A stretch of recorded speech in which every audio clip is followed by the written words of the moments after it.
좋은 시간이 됐으면 참 좋겠습니다. 여기는 이제 길이고 사람들 왔다 갔다 할 테니까요. 우리가 중명전으로 이제 이동을 하겠습니다.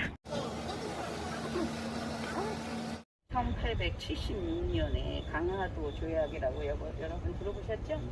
그 강화도 조약은 원래 명칭은 애칭이에요. 강화도에서 이제 조약이 체결됐다. 그래서 강화도 조약인데 실제로 명칭은 조일 수호 조규. 조선과 일본이 맺은 수호 조규. 1894년에 무슨 일이 일어나냐면 일본하고 청나라하고 전쟁을 합니다. 조선에서 둘이 부딪혀요. 그 부딪힘이라는 건 이런 거죠. 청나라가 조선을 먹냐, 일본이 조선을 먹냐, 세력 다툼인 거예요. 결국은 우리가 이렇게 결론적으로 보면. 근데 어디가 청일전쟁에서 이겼어요?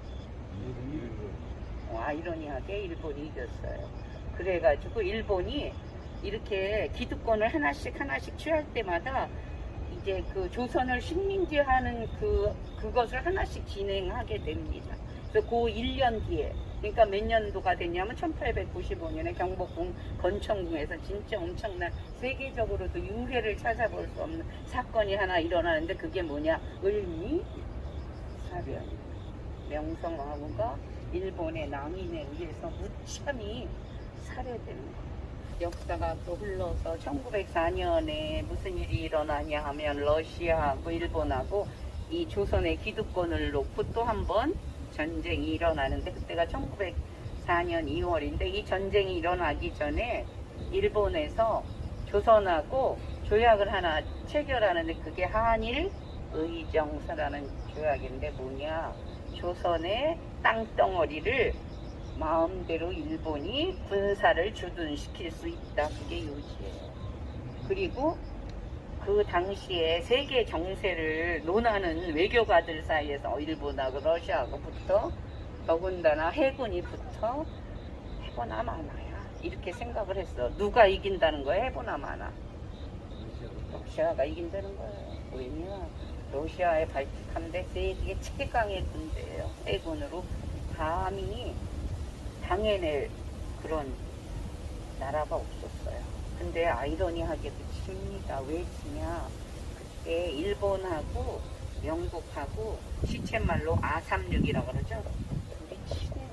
근데 그 당시에 영국 세계를 침략해서 대영제국 해가지지 않는 나라다.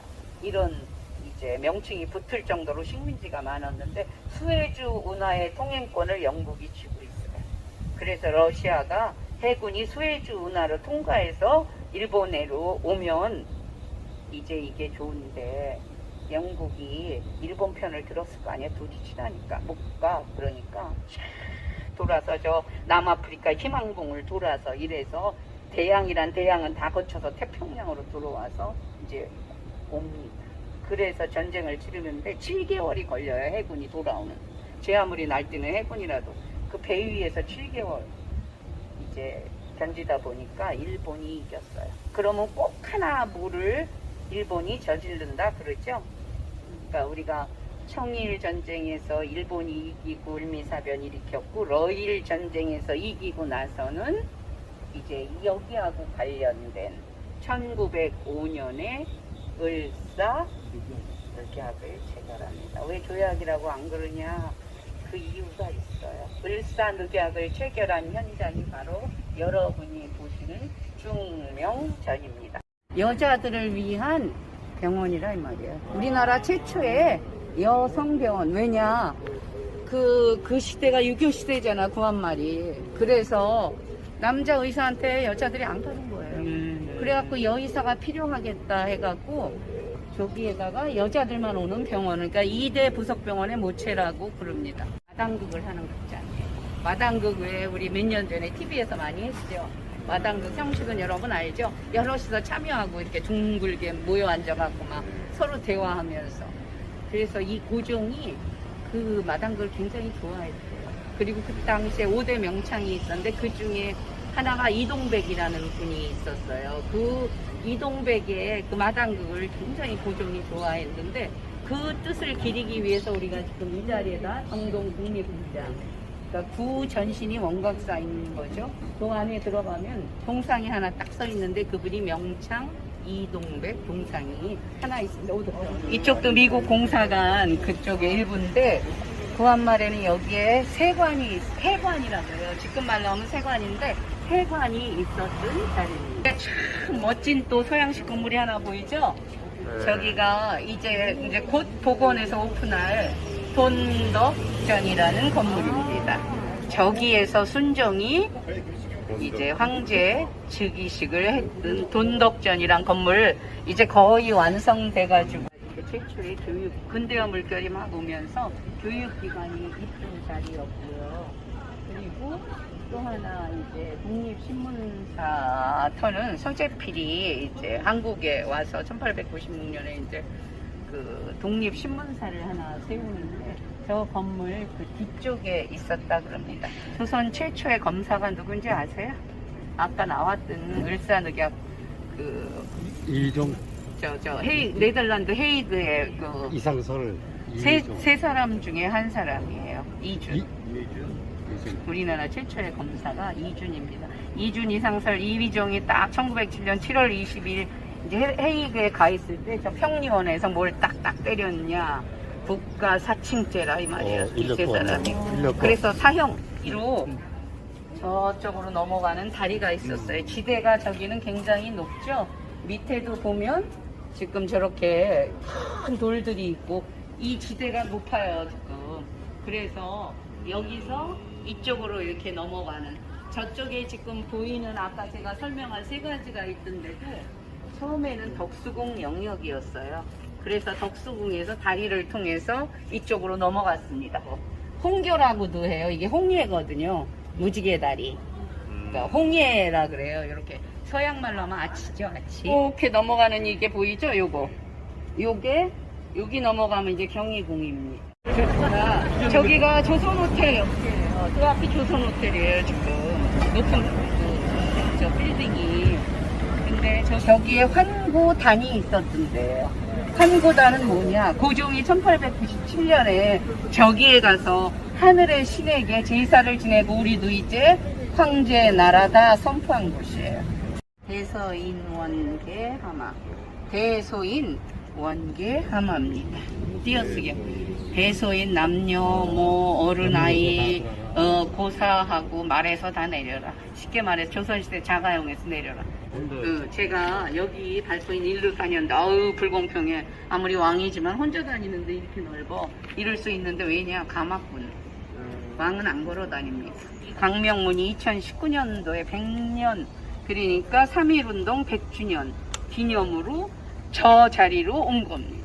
그럼 저 자리에 있기 전에 어디 있었냐? 왜 밟았냐? 제2문인 조원문이 있던 자리입니다. 광명문 약간 지나서 지도에 보면 이런 여기쯤이에요. 저는 항상 이 나무를 기준으로 해서 한번 밟아보라.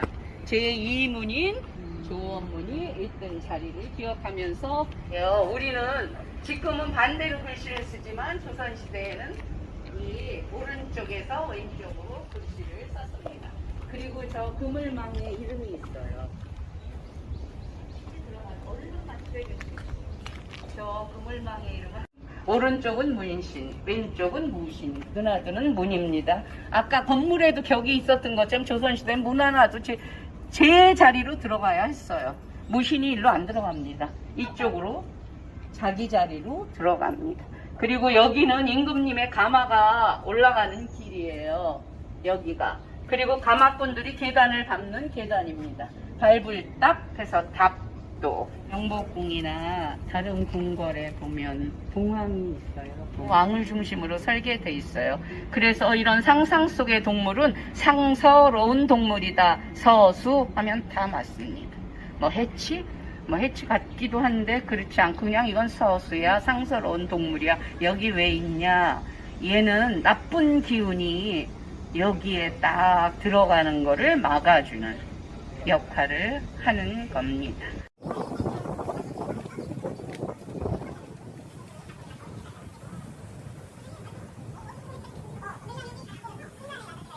사방으로 둘러쳐 있었어요. 중화전을 중심으로 저쪽에도 여러분이 경복궁의 근정전을 생각하시면 됩니다. 완전히 사방으로 전각이 딱 돼 있고요. 여기가 조정입니다. 조정. 조회를 쓰는 뜰이라 이런 뜻인데 말하자면 정치의 정원이죠. 그래서 여기에도 보면 길이 3개 있어요. 삼도. 가운데는 당연히 높여서 임금님이 가는 길, 이쪽은 동반, 그러니까 문신, 저쪽은 서반. 그래서 동반, 서반 합해서 양반. 이렇게 얘기를 하는 거고요. 앞에 비석처럼 뭐가 쫙 정구품 앞에 8품, 7품, 6품 쭉 가면서 있어요. 그 12개가 있는데 정일품, 종일품, 정이품, 종이품, 정삼품, 종사품, 4품부터는 정사품, 정어품, 정육품 해서 12개가 있는데 제일 높은 자리는 어디였을까요? 제일 앞에 정일품. 정일품이 높을까요? 종일품이 높을까요? 정일품이 높죠. 여러분 반장, 부반장 생각하면 돼요. 그냥 그건 아니지만 부반장보다는 반장이 높잖아요. 그러니까 정일품, 그 다음에 종일품 이렇게 생각하면 되고요. 정사품부터는 종자 안 붙였어요. 그럼 종사품은 어디 가서 서요? 없는데 비석이 이 품계석이 없는데 그냥 적당히 알아서 정사품 옆에 쪽으로 있으면 돼요. 창살 색깔이 뭐예요? 황금색. 첫 번째 만들어진 금천교입니다. 이 밑으로 지금 안 보이지만 그 당시에 물길이 근데 금천교가 왜 여기 있어? 지금 남쪽으로 여러분 인화문이 저쪽으로 있었던 거예요. 지금은 없지만 중화전 앞으로 남문이, 인화문이, 정문이 있었던 거고 들어오면요. 맨 처음에 1897년에는 중화전이 없었어요. 처음 중화전을 진 건 1902년입니다. 근데 곧 이제 불타서 또 한 번 이제 지면서 저렇게 1층으로 됐지만 원래는 중층이라 그래서 경복궁에 근정전처럼 지붕이 하나 더 있는 2층 건물인데 저게 없을 때 여러분 저 뒤에 즉조당이 이게 즉조당을 정전으로 썼으면서 이름도 그때는 태극전 대한제국을 선포했으니까 태극전이었습니다. 태극전이 이 위치 정면에 있어요. 중화전 바로 뒤니까. 그럴 때 여기가 금천입니다. 금천. 다리가 여기가 놓인 첫 번째 금천.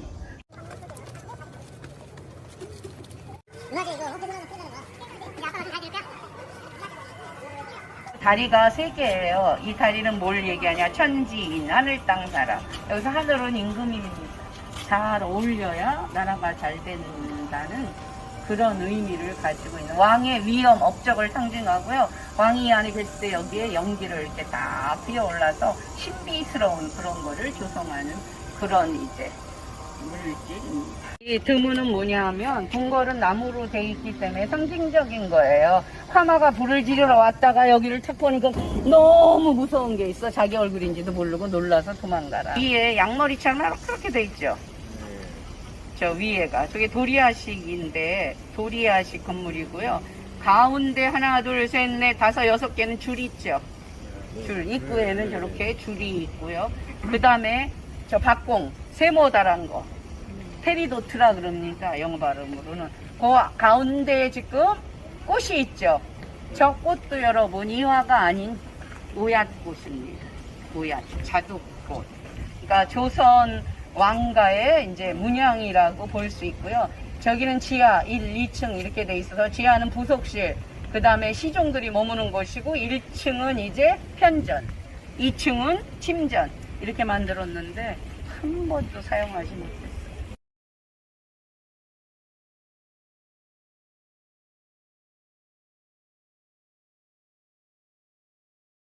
우리 아까 준명전 제일 처음에 들린 준명전 명자도 바로 이런 명자가 같습니다. 여기는요 처음에 여러분 즉조당이 바로 저 옆에 건물이에요. 이 조그만 건물. 중화전이 들어서기 전에 고종이 와서 정전으로 쓴 건물이 저 즉조당이에요. 그래서 중화전 없고 즉조당에서 아까 직진으로 해서 우리가 거기에 이렇게 금천교가 흘렀던 거 봤죠? 이게 없으면 거기가 저쪽에 즉조당에서 바로 정전으로 이제 썼는데 그 고종이 대한제국을 그 황구단에서 아까 들어오기 전에 보는 황구단에서 그 하늘의 천재한테 구하고 와서 할애를 받았던 건물이 바로 옆에 있는 저 즉교당, 저기가 그때는 정전이었어요. 그리고 요거는 편전으로 썼던 증명당인데, 여기는 뭐가 유명하냐면 고종이 한갑 때 얻은 딸이 하나 있어요. 고종은 부남 4녀를 얻었는데 성인으로 성장한 거는 3남 1녀뿐이 안 살아, 다 죽었어요. 어렸을 때 다 죽고. 그래가지고 그 1녀가 여러분 누구예요? 고종이 한갑 때 얻은 덕혜? 양귀, 덕혜 맞습니다. 덕혜 옹주, 후궁이 얻었기 때문에 공주가 못 됐죠. 그래서 덕혜 옹주의 유치원으로 쓰던 건물입니다. 공간 가태 이렇게 말해요. 베란다에 베란다? 그러니까 베란다, 조선식 베란다. 예전에는 이걸 게을레 이렇게 얘기하는데, 게을레는 벽장에 이렇게 회벽으로 이렇게 그렇게 친 그런 안방 뒤에 그런 걸 말하고요. 그러니까 다 여기 1904년에 불바다가 돼가지고 불타니까 요 건물하고 즉교당 건물을 먼저 보고 난 거예요.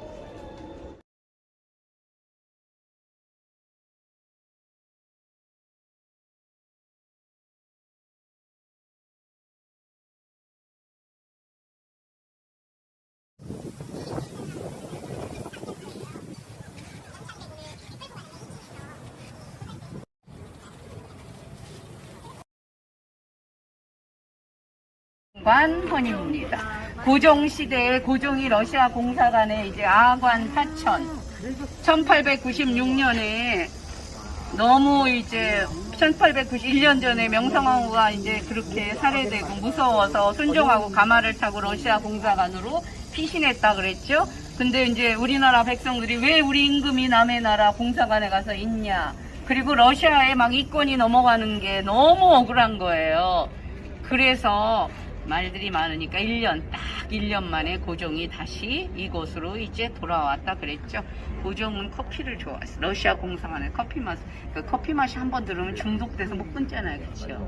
그리고 커피를 좋아하게 되면 세상에 다른 것들은 하나도 맛없더라고요. 제 경우입니다. 저는 커피가 제일 맛있거든요. 그래서 여기서 커피도 다 즐기고 순종하고 그러는데, 이 고종의 그 러시아어 통역관이 있었어요. 김홍육이. 이 사람 비리를 많이 저질러서 유배를 가게 됩니다. 근데 이 김홍육이 그 고종의 요리사를 딱 매수해서 고종의 커피에다가 아편을 산 거예요. 아편을 많이 탔어요. 그래갖고 고종은 커피를 많이 먹으면 탁 먹으니까 이거 이상해 확 뱉었는데 순종은 그걸 다 마셨어요. 그래갖고 그 기록에 보면 이가 18개가 빠져서 틀니를 여기 해놨다. 순종의 사진 여러분 보신 적 있어요? 얼굴이 어벙하고 이상해요. 왜냐하면 이 이를 다 의치를 18개를 해놓은 거예요. 맨 처음에 여기 어진을 모셨던 곳이라 그래요. 태조의 어진. 근데 이런 벌판 이 삼방 뚫린 데다 어진은 못 모셨겠죠. 그래서 여기에 보면 이렇게 보면 벽돌 보이죠?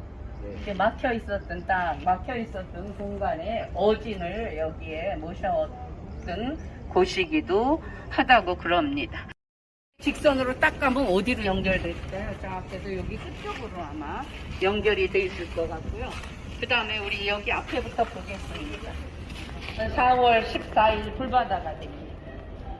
그거는 이제 저쪽 옆에 저기 함령정 가서 얘기를 할 거고요. 이거는 1911년에 건축되어진 곳입니다.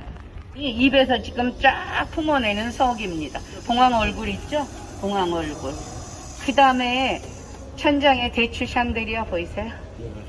저 대추 샹데리아. 우리나라에 처음 전기가 들어온 건 1887년 경복궁 건축궁인데요.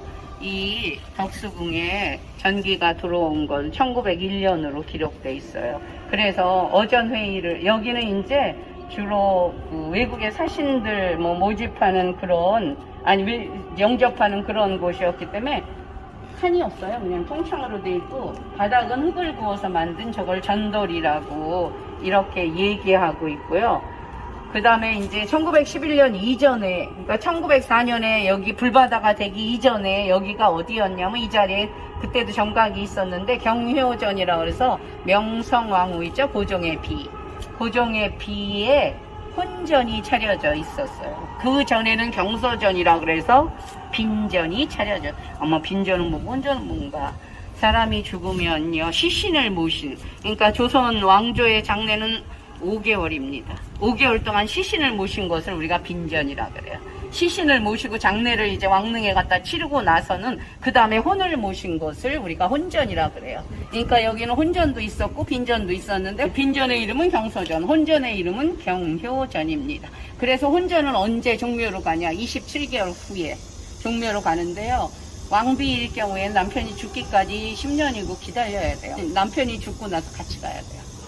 그 27개월이 지났는데도 남편이 안 죽어. 그럼 남편이 죽고 남편이 27개월 지나고 난 다음에 그게 이제 종묘로 들어갈 거 아니에요. 그럴 때 같이 들어갑니다. 왕비는 먼저 들어갈 수 없어요. 그래서 내전은 이제 역사 속에 잘 비밀스러운 그런 뭐 부부생활하는 공간이기도 하고 뭐 이래 내전이기 때문에 개인의 영역이기 때문에 역사에서 잘 드러내지 않는데, 함령전은 역사적인 의의가 있어서 이 침전임에도 불구하고 우리 역사 속에서 이제 등장하게 되는데, 그 첫 번째는 뭐냐? 1904년에 제가 아까 얘기했듯이 구들이 고장나서 구두를 다시 넣고 구두를 말리면서 불을 떼는데, 그때 마침 북동풍이 불어서 덕수궁에 불바다가 됩니다. 모든 정각이 그냥 싹 타버려요. 아까 그 서거당, 즉조당, 지금까지 서거당 옆에 보이죠? 그것까지 다 불타버리는데, 그 선조, 그러니까 선대 임금님들이 서거당, 즉조당을 굉장히 아꼈어요. 왜냐? 임진왜란때 어려운 때 이걸 우리 선조가 극복했다. 근데 그것까지 다 잿더미가 됩니다. 근데 여러분 이상하지 않아요?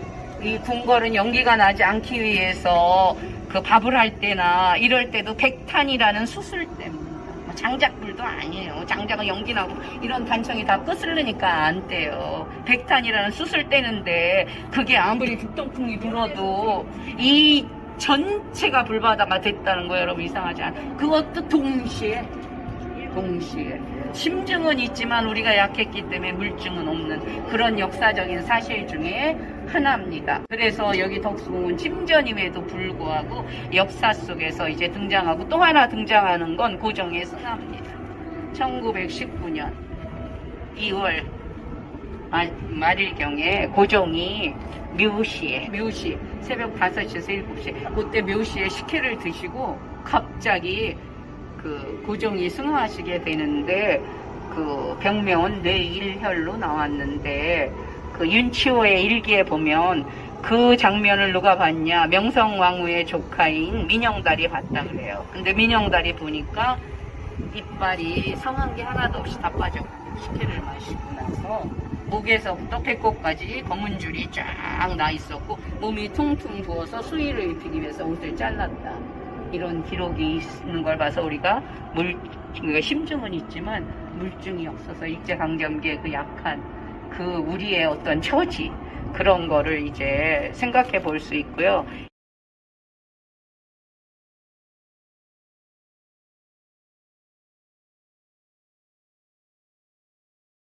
노래 하나에서 종종 뵙게 되신 거예요. 가장